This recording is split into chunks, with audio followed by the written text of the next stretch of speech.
Hello everybody, Glass Half Dead here, and today Warhammer Plus, the TV thing, has come out, and I'm going to use the word leaked, but it's not a leak, they just told us. Basically, if you have access to Warhammer Plus, you can look at their battle reports. They have so far done, I believe this is the 5th Kill Team battle report, but they've done something interesting, because of course, we don't yet know what the Into the Dark rules actually are. But they've published a battle report for Into the Dark. But not just Into the Dark, which is going to hopefully, I mean, I've watched it, I'm going to tell you what we know. A few of the close combat rules. It's not close combat, close quarters rules. And also a little bit about the Kroot and a little bit about the Imperial Navy. Now, unfortunately, this is hot off the press. I've just finished watching it. It just went live. I was thinking about doing a whole react and discussion, but I was like, no. Because ultimately, I think that if you want to watch a battle report, like, you should go and watch them. They do good battle reports. They are, very high quality production values. There's nothing bad with their battle reports. The hosts are entertaining, the games are good, cinematography is good, all that good editing, etc., etc. So go and watch that for yourself. I don't want to ruin the viewing experience of the battle report for you. Please go do that. I'm not going to tell you who wins or anything about the battle. Just know that it was the Kroot versus the Imperial Navy. And this is... I also didn't take pictures of every single rule, because honestly, some of them are just like, oh, okay, fine, I don't care. And that can be covered at a later date. Anyway, let's power through. The very first thing that we do notice is obviously that we're getting our first kind of close-ups in action of the terrain. We'll notice throughout the video that the doors, the hatches, open and close, and they actually use that as part of the gameplay. We also, I actually think I didn't take a picture of it, but let me tell you how doors seem to work based on the game. I don't have a screenshot for this because they never showed a screenshot of it. They just explained what they did. It seems that you can walk through a door and it doesn't break your movement or your charge or whatever. So there's no like move up to a door, action, move through. It's you just go through a door, much like it currently works in Killzone Chowna, whichever one has the doors. I can't remember. They all have doors technically. However, it does cost you an APL to open or close the door, because throughout the mission they do open and close doors. It just doesn't break up the movement. They went into in the battle report, they went into the generics of every model here. So they'd show the guy with the longbow there, and they'd say, they'd point at the bow and they'd just say, this guy is good at shooting people. So I didn't take any of those screenshots because I think that, luckily, because of how GW models stuff, it's very obvious what all of the models do. The guy with the knife cuts things, the guy with the bow bows things. Cool. What do we have? What am I talking about? Sorry. We then go to the, just so you can see them, the Imperial Navis, whatever they are. This is a 1, 2, 3, 4, 5, 6, 7, 8, 9, 10, 11, 12 model band, whereas the Kroot are 1, 2, 3, 4, 5, 6, 7, 8, 9, 10, 11. Are they both 11? 1, 2, 3, 4, 5, 6, 7, 8, 9, 10, 11. Am I missing one? 1, 2, 3, 4, 5, 6, 7, 8, 9, 10, 11, 12. 11 and 12. Sorry, I counted that before, and then I just... yeah. There you go.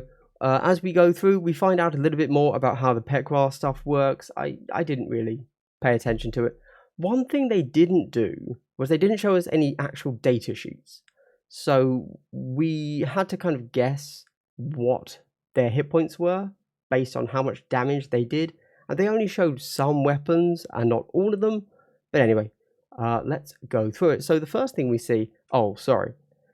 There is one major thing that I want to talk about. So I'm going to just quickly burst through the rest of this really quick as I can. Go to the screenshot, point it out to you. Fast Talk, 1 CP. This is for the Kroot, obviously. Immediate change the order of up to 3 friendly Fast Talker Kinbad operatives that are more than blue from enemy operatives. Cool. Very nice.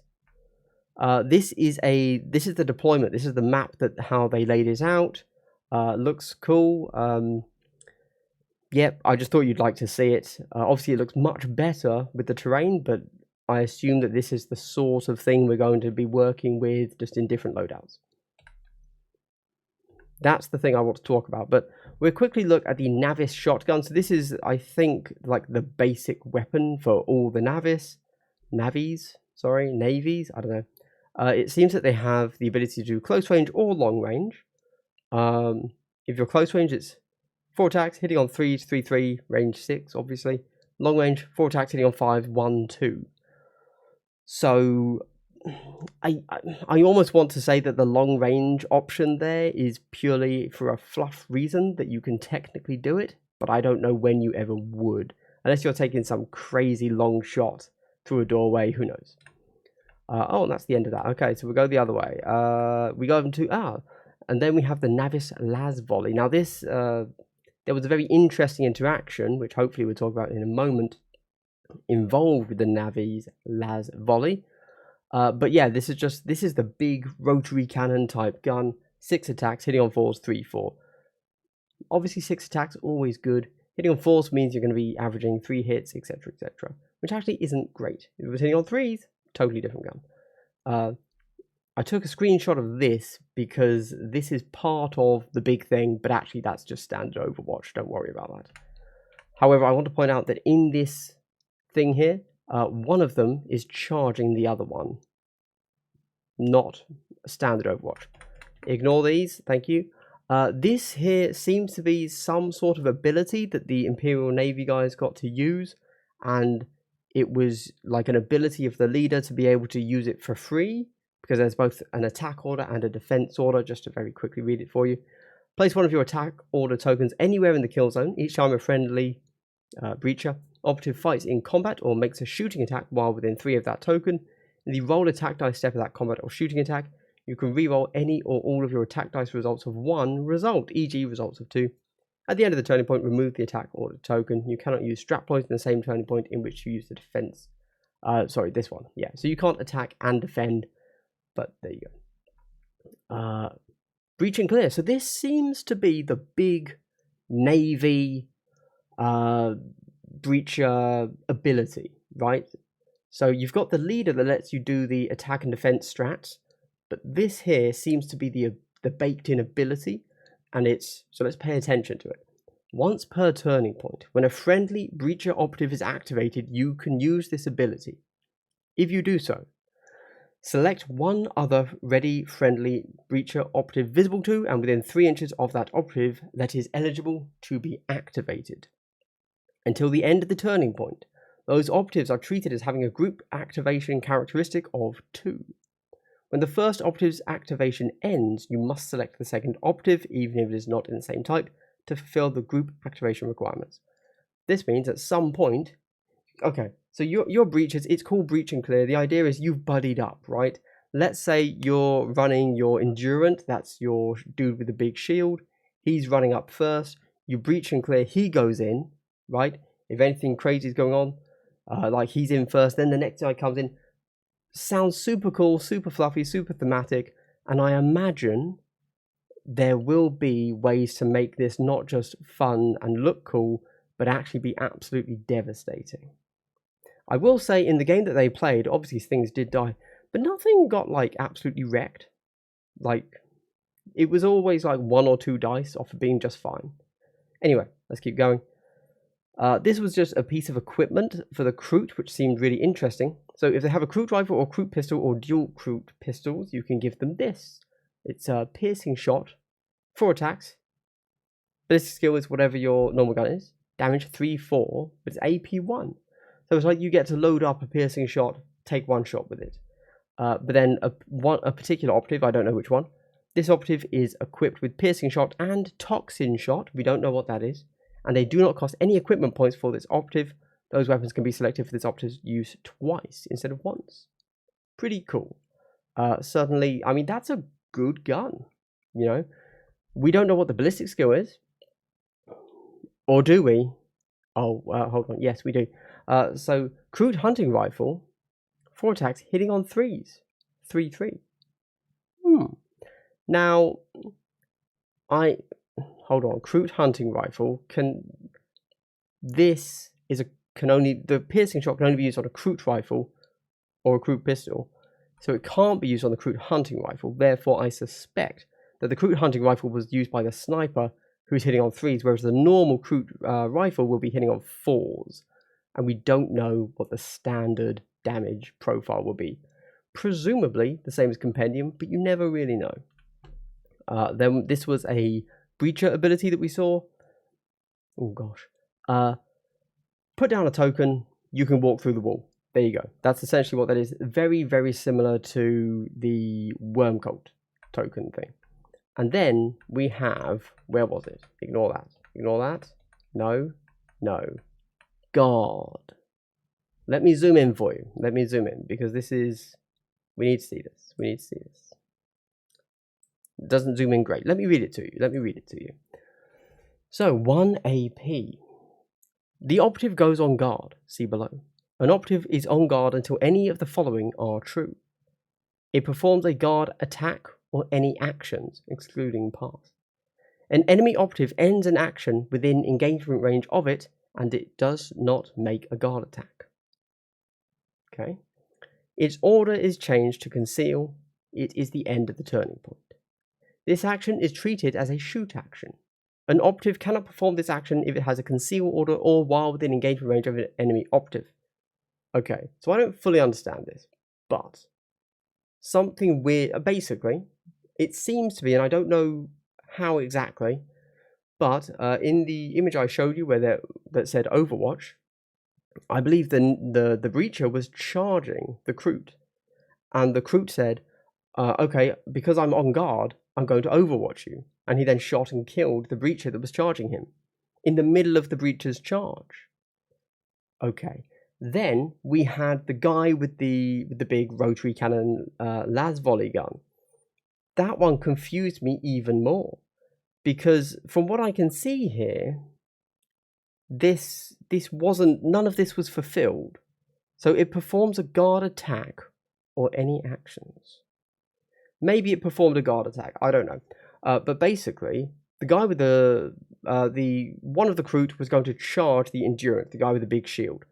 And he ran through, but as soon as he ran through, the guy with the rotary cannon, who was on guard, fired at him. Fired Overwatch at him, so it's still -1 BS. But he wasn't even being charged by the Krut that was charging him. So he didn't finish within engagement range. I mean, I don't get it. If I'm honest, maybe it was a misplay. Warcom, Warhammer Plus, whatever, does have those on occasion.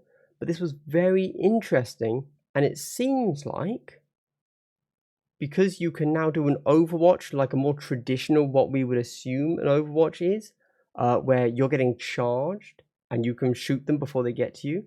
That's a very 40k Overwatch. But also, it seems that from the breacher who shot with the big cannon at someone, like when he wasn't the one being charged, maybe it's more like an XCOM style Overwatch, almost a track target.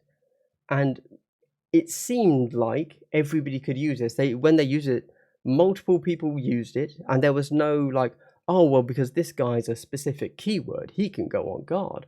So I think Into the Dark is going to give us XCOM style Overwatch abilities. And if that's the case, I'm hyped, because I love XCOM. Apparently I'm just talking about XCOM now. Basically, I really like that ability. When I first saw the Phobos and track target, you go back and look, and hopefully you'll see me saying, wow, this is really cool, because this feels like how Overwatch should feel. This feels like if you move, near my sniper, I'm going to get you, because he's overwatching. And it's exactly the same for guard. I'm sure there are differences between how track target works and how guard works. Obviously, otherwise they would have just given the Phobos sniper guard, probably. I'm really excited to know how exactly guard really works, and then also what it actually does, because honestly, I'm a little bit confused, to be honest with you. Anyway, that's it. There was more in that battle report, a lot more in fact, but I don't know, I just picked up on the things that I personally resonated with. You know, they showed a lot more of the TAC ops. Like, they showed, I would assume, 90% of the rules for both teams, apart from the actual data sheet and some of the weapons. And that's it. So, like, a huge chunk, it seems, of Into the Dark is already out there, posted on Warhammer Plus. So, therefore, it's not like it's a leak or a rumor, it's right there.